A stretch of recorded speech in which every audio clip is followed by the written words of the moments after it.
കൃഷ്ണ ഗുരുവായൂരപ്പ ശരണം. ഗുരുവായൂരപ്പൻ്റെ ഉച്ചപൂജയും കളപാലങ്കാരമൊക്കെ കഴിഞ്ഞു, നട തുറന്നു. നമുക്ക് ഗുരുവായൂരപ്പനെ കാണാൻ പോണ്ടേ. ഇന്നാണെങ്കിൽ നല്ല തിരക്ക്, ധാരാളം കല്യാണങ്ങളെ കൊണ്ട് ഇങ്ങോട്ട് നിറഞ്ഞ ദിവസമാണ്. ഏകദേശം 350 കല്യാണമൊക്കെ ഉണ്ടെന്നാണ് പറഞ്ഞത്. ആകെ എന്താ പറയുക, കല്യാണമയാണ്. നല്ല ദിവസമാണ്, വൈശാഖത്തിൽ നല്ല ദിവസമല്ലേ. അപ്പോൾ എല്ലാവരും കല്യാണത്തിൻ്റെ ഒക്കെ തിരക്കാണ്. എന്തായാലും നമുക്കതിലൂടെ തൊഴാൻ പോവാം. ആദ്യം തന്നെ കിഴക്കേ നടയിൽ വന്നിട്ട് മഞ്ജുളാലിനെ ഒന്ന് പ്രദക്ഷിണം ചെയ്യാം. അങ്ങനെ പ്രദക്ഷിണം ചെയ്യുമ്പോൾ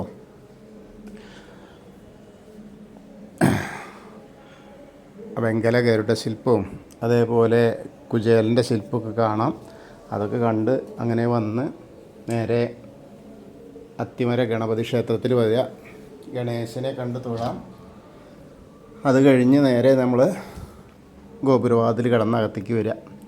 അങ്ങനെ അകത്തേക്ക് വരുമ്പോൾ ആ വലിയ ബലിക്കല്ലും കൊടിമരവും ഗജരാജൻ കേശവൻ്റെ 2 കൊമ്പുകളും നടുക്കുള്ള ലക്ഷ്മി ദേവിയൊക്കെ കണ്ട് തൊഴാം.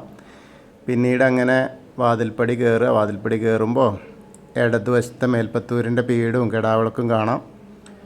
പിന്നെ നേരെ ഭഗവാന്റെ ശ്രീലകത്തേക്ക് നോക്കുക. ശ്രീലകത്തേക്ക് ഇങ്ങനെ നോക്കുമ്പോൾ ഉണ്ണിയുടെ കാൽപാദങ്ങൾ കാണാണ്ട് കാൽത്തളകൾ അണിഞ്ഞിട്ടുണ്ട്. അങ്ങനെ മുകളിലേക്ക് ഇങ്ങനെ നോക്കിയാൽ ഒരു ചെറിയ ഉണ്ണി തന്നെയാണ്, എന്നാൽ അത്യാവശ്യം തടിയൊക്കെ ഉള്ള ഉണ്ണിയാട്ടോ. പട്ടുകോണം കൊടുത്തിട്ടുണ്ട്. അതേപോലെ അരയിൽ അരമണി കിങ്ങിണിയൊക്കെ ചാർത്തിയിട്ടുണ്ട്. മുകളിലേക്ക് നോക്കിയാൽ മാറത്തൊരു മാങ്ങാമാല, ഒരു പതക്കം പോലത്തെ മാല, ഒരു വളയം പോലത്തെ മാല. അതേപോലെ കൈവളകൾ കാണാണ്ട് തോൾവളകൾ അണിഞ്ഞിട്ടുണ്ട്. വലത്തെ കയ്യിലൊരു താമരപ്പൂ പിടിച്ചിട്ടുണ്ട്. ഇടത്തെ കയ്യിൽ പൊന്നോടക്കുഴലും പിടിച്ചു. അങ്ങനെ മുകളിലേക്ക് ഇങ്ങനെ നോക്കിക്കഴിഞ്ഞാൽ മുഖത്തേക്ക് നോക്കിയാൽ പുഞ്ചിരി തന്നെ, നല്ല പുഞ്ചിരിയാണ്. അതങ്ങനെ നോക്കിക്കഴിഞ്ഞാൽ തിരുനെറ്റിയിലൊരു ഗോപീതിലകം വെച്ചിട്ടുണ്ട്. പിന്നെ പൊന്നിൻ്റെ കിരീടം ചാർത്തിയിട്ടുണ്ട്. കാതിൽ ചെവിപ്പൂക്കൾ വെച്ചിട്ടുണ്ട്. അതേപോലെ തന്നെ തിരുമുടിമാല, 2 തിരുമുടിമാല, തെച്ചിയും തുളസിയും വെളുത്ത പൂവായിട്ടുള്ളതും പിന്നെ വെളുത്ത പൂവും തുളസിയായിട്ടുള്ളതും. അതേപോലെ ഉണ്ടമാല എങ്ങനെയാ വെച്ചാൽ വെളുത്ത പൂവ്, തുളസി, തെച്ചി, അതേപോലെ തന്നെ 2 എണ്ണം. അപ്പോൾ 2 ഉണ്ടമാലയുണ്ട്, 2 തിരുമുടിമാലയുണ്ട്. അതേപോലെ 4-5 ഉണ്ടമാലകൾ മേലെ വിധാനമായിട്ട് ചാർത്തിയിട്ടുണ്ട്. അങ്ങനെ നല്ലൊരു കാഴ്ചയാണ്. കണ്ണനാണെങ്കിൽ ഇന്നിപ്പോൾ താമരപ്പൂ കൊണ്ടൊക്കെ കല്യാണമല്ലേ എന്ന് വെച്ചിട്ട് എല്ലാവർക്കും താമരപ്പൂവൊക്കെ കൊടുത്തും കൊണ്ട് നിൽക്കുകയാണ്. ആ ഒരു കാഴ്ച അതിമനോഹരം. അങ്ങനെ നമ്മളിപ്പോൾ ഭഗവാന്റെ ശ്രീലകത്തേക്ക് നോക്കിയിട്ട് സോപാനപ്പടിയിൽ നിന്ന് തൊഴുകയാണെന്ന് അങ്ങനെ മനസ്സുകൊണ്ട് വിചാരിക്കുക, നന്നായിട്ട് തൊഴുക. അപ്പോൾ ആ ഗുരുവായൂരപ്പൻ്റെ അനുഗ്രഹം, ആ ഉണ്ണിക്കണ്ണൻ്റെ അനുഗ്രഹം നമ്മളിലേക്ക് എത്തും. അത് കഴിഞ്ഞ് നമ്മൾ അഗ്നികോണിലുള്ള ബലിക്കല്ലും അതേപോലെ ഭഗവാന്റെ തിടപ്പള്ളിയും ആ സപ്തമാതാക്കളെയൊക്കെ കണ്ട് തൊഴുത് നേരെ ഗണേശനെ കാണാനായിട്ട് പോവാം. ഗണേശൻ്റെ അവിടെ വരുമ്പോൾ പട്ടൊക്കെ ഞൊറിഞ്ഞു കൊടുത്തിട്ടുണ്ട്. ധാരാളം മാലകളുണ്ട്, നെക്ലസ് മാലകളുണ്ട്, കാശുമാലയൊക്കെ ഉണ്ട്. അതേപോലെ ഒരു കിരീടം വെച്ചിട്ടുണ്ട്, ഗോപിക്കുറി വെച്ചിട്ടുണ്ട്, ധാരാളം പൂക്കളുണ്ട്. ഗണേശനെ പ്രാർത്ഥിക്കാം. ഏകദന്തം മഹാകായം തപ്തകാഞ്ചന സന്നിഭം ലംബോദരം വിശാലാക്ഷം വന്ദേഹം ഗണനായകം. അത് കഴിഞ്ഞ് സരസ്വതി അറയിലേക്ക് നോക്കുക, സരസ്വതി ദേവീനെ പ്രാർത്ഥിക്കാം. സരസ്വതി നമസ്തുഭ്യം വരദേ കാമരൂപിണി വിദ്യാരംഭം കരിഷ്യാമി സിദ്ധിർഭവതു മേ സദാ. അത് കഴിഞ്ഞ് അവിടുന്ന് ഇങ്ങനെ പോരുമ്പോൾ ആ കോർണറിലെത്തിയ ചെറിയ ഗണേശനെ കണ്ട് തൊഴാം.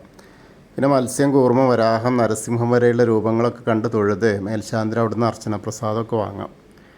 അത് കഴിഞ്ഞ് വാമനരൂപവും ഗജേന്ദ്രമോക്ഷത്തിൻ്റെ രൂപമൊക്കെ കണ്ട് തൊഴാം. പിന്നീട് അങ്ങനെ അനന്തശായിയായ അനന്തപത്മനാഭനും കണ്ടു തൊഴാം.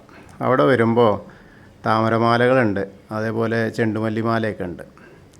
അത് കഴിഞ്ഞ് ഗരുഡൻ്റെ പുറത്തിരിക്കുന്ന മഹാവിഷ്ണുവിനെയും കണ്ട് തൊഴുത് ശ്രീകോവിലിൻ്റെ പുറകുവശത്ത് വരിക, സാഷ്ടാംഗം നമസ്കരിക്കുക. നമസ്കാരമൊക്കെ കഴിഞ്ഞ് ഇങ്ങനെ നേരെ മുകളിലേക്ക് നോക്കിയാൽ ഉഗ്രരൂപിയായ നരസിംഹസ്വാമിയെ കാണാം. അത് കഴിഞ്ഞാൽ നമ്മൾ നേരെ ബാക്കിയുള്ള ദശാവതാര വിഗ്രഹങ്ങൾ, ശ്രീരാമചന്ദ്രൻ, ബലരാമൻ, ഭാർഗവരാമൻ, അതേപോലെ ശ്രീകൃഷ്ണനൊക്കെ കണ്ട് തൊഴുത് മുരുകനെയും കണ്ട് തൊഴാം. പിന്നെ ഹനുമാൻ സ്വാമിയുടെ അടുത്ത് എത്തുമ്പോൾ ഇന്ന് ധാരാളം മാലകളുണ്ട്, അതേപോലെ ധാരാളം കുങ്കുമമുണ്ട്. അപ്പോൾ നമുക്ക് പ്രാർത്ഥിക്കാം. ത്വമസ്മിൻ കാര്യനിര്യാഗേ പ്രമാണം ഹരിസത്തമഹനുമാൻ യജ്ഞമാസ്തായ ദുഃഖക്ഷയകരോ ഭവ മനോജവം മാരുതതുല്യവേഗം ജിതേന്ദ്രിയം ബുദ്ധിമതാം വരിഷ്ഠം വാദാത്മജം വാനരയൂതമുഖ്യം ശ്രീരാമദൂതം ശിരസാ നമാമി. ബുദ്ധിർബലം യശോധൈര്യം നിർഭയത്വം അരോഗത അജാഡ്യം വാക്പടുത്തം ഹനുമസ്മരണാത് ഭവേത്. ഓം നമോ ഭഗവതേ ആഞ്ജനേയായ മഹാബലായ സ്വാഹ. അങ്ങനെ അവിടെ തൊഴുത് പിന്നെ രാധാകൃഷ്ണ വിഗ്രഹവും കാളിയമർദ്ദന രൂപവും വെണ്ണക്കണ്ണനെയൊക്കെ കണ്ട് തൊഴാം. ഓവിൻ്റെ അവിടെ വന്ന് പ്രാർത്ഥിക്കാം. അത് കഴിഞ്ഞ് താമരക്കണ്ണനെയും കണ്ട് തൊഴുത് നേരെ കിഴക്ക് വശത്തേക്ക് മുകളിലേക്ക് നോക്കിയാൽ കൊടിമരം കണ്ട് നന്നായിട്ട് തൊഴാം. പിന്നീട് മണിക്കിണറും ഭഗവാന്റെ നൃത്താറിയും കെടാവിളക്കൊക്കെ കണ്ട് തൊഴുത് അടുത്ത ഭാഗത്തേക്ക് നോക്കുമ്പോൾ കുറൂരമ്മി നാരദരി മേൽപ്പത്തൂരിനും വസുദേവരെയൊക്കെ അങ്ങനെ കണ്ട് തൊഴുത് വടക്കേ നടയിൽ കൂടെ പുറത്തേക്ക് വന്ന് പ്രസാദ കൗണ്ടറിന് അവിടെ നിന്ന് ചന്ദനവും തീർത്തൊക്കെ വാങ്ങാം. അത് കഴിഞ്ഞ് നമ്മൾ നേരെ എടത്തിരികത്തുകാവിലെ ഭഗവതിയെ കാണാനായിട്ട് അങ്ങനെ വരാം. അങ്ങനെ നമ്മുടെ മുന്നിലെത്തുമ്പോൾ ഇന്ന് കളഭം കൊണ്ടൊക്കെ അഭിഷേകമായിട്ടുണ്ട്, നല്ല രസമായിട്ടുണ്ട്, കളവച്ചാർത്തൊക്കെ ആയിരുന്നു. അതേപോലെ കിരീടം വെച്ചിട്ടുണ്ട്, നല്ല ചുവന്ന പട്ടൊക്കെ ഉടുപ്പിച്ച് നല്ല രസമായിട്ടുണ്ട്. ധാരാളം പൂക്കളുമുണ്ട്. അമ്മയെ കണ്ട് പ്രാർത്ഥിക്കാം. സർവമംഗളമാംഗല്യേ ശിവേ സർവാർത്ഥസാധികേ ശരണ്യേ ത്രയംബകേ ഗൗരി നാരായണി നമസ്തുതേ. അമ്മയെ കണ്ടു കഴിഞ്ഞാൽ നേരെ അവിടുന്ന് കുറച്ചും കൂടി അങ്ങോട്ട് പോന്നാൽ ആ കോർണറിലെത്തിയ ഒന്ന് തിരിഞ്ഞിക്കുക വടക്ക് പടിഞ്ഞാറ് ഭാഗത്തേക്ക്. എന്നിട്ട് മമ്മിയൂർ പോകുന്നതായിട്ട് സങ്കല്പിച്ച് മമ്മിയൂരപ്പനെ മനസ്സിൽ വിചാരിക്കുക. നമശിവായ നമശിവായ നമശിവായ എന്നുള്ള പഞ്ചാക്ഷരി മന്ത്രം ജപിക്കുകയും ചെയ്യുക. അപ്പോൾ നമുക്ക് മമ്മിയൂരപ്പൻ്റെ അനുഗ്രഹം കൂടി കിട്ടും. അത് കഴിഞ്ഞ് നേരെ കൊടിമരത്തിൻ്റെ അവിടെ വന്നിട്ട് ഭഗവാന്റെ ശ്രീലകത്തേക്ക് നോക്കിയിട്ട് ആ താമരപ്പൂവും പൊന്നോടക്കൊഴിലും പിടിച്ച് നിൽക്കുന്ന ഉണ്ണിക്കണ്ണനെ കണ്ട് തൊഴുത് നമസ്കരിക്കാം. പിന്നീട് കൂത്തമ്പലത്തിലും വന്ന് തൊഴുത് നമസ്കരിക്കാം. അങ്ങനെ അയ്യപ്പസ്വാമിയുടെ അടുത്ത് വരുമ്പോൾ അവിടെ ഇന്ന് കളഭമൊക്കെ ഉണ്ട്, മുഖത്തൊക്കെ നന്നായിട്ട് ചാർത്തുണ്ട്. അതേപോലെ കിരീടം വെച്ചിട്ടുണ്ട്, നല്ല സ്വർണത്തിൻ്റെ മാലകൾ ചാർത്തിയിട്ടുണ്ട്, ധാരാളം മാലകൾ, പൂക്കൾ, അർച്ചനപ്പൂക്കളുണ്ട്. അയ്യപ്പസ്വാമിയെ പ്രാർത്ഥിക്കാം. ഭൂതനാഥ സദാനന്ദ സർവഭൂതദയാപര രക്ഷ രക്ഷ മഹാബാഹു ശാസ്തേ സ്തുഭ്യം നമോ നമ. അത് കഴിഞ്ഞ് അവിടുന്ന് ഇങ്ങനെ വരുമ്പോൾ പടിഞ്ഞാറ് നടയിലുള്ള ദീപസ്തംഭത്തിൻ്റെ മുകളിലുള്ള വേണുഗോപാലിനെയും കൊടിമരത്തിൻ്റെ മുകളിലുള്ള ഗരുഡധ്വജനെയും കണ്ട് തൊഴുത് പടിഞ്ഞാറ് നടയിൽ കൂടെ പുറത്ത് വന്ന് രുദ്രതീർത്ഥ കുളത്തെ പ്രദക്ഷിണം ചെയ്യുക. പ്രദക്ഷിണം ചെയ്യുമ്പോൾ കാളിയമർദ്ദന രൂപിയെ കണ്ട് തൊഴാം. പിന്നീട് അങ്ങനെ നാരായണാലയത്തിലേക്ക് വരുമ്പോൾ ഇടതുവശത്തുള്ള പൂന്താനം തിരുമേനി പൂജിച്ചിരുന്ന ഉണ്ണിക്കണ്ണൻ്റെ വിഗ്രഹം കണ്ട് തൊഴാം. അത് കഴിഞ്ഞ് ഭഗവതി നടയിലും ഭഗവാന്റെ കിഴക്കേ നടയിലൊക്കെ വന്ന് കണ്ട് തൊഴുത് തെക്കേ നടയിലേക്ക് എത്തിയ കൂവളത്തെ ഒന്ന് പ്രദക്ഷിണം ചെയ്യുക. പ്രദക്ഷിണം ചെയ്യുമ്പോൾ മഹാദേവനെയും പാർവതി ദേവീനെയും മനസ്സിൽ വിചാരിക്കുക.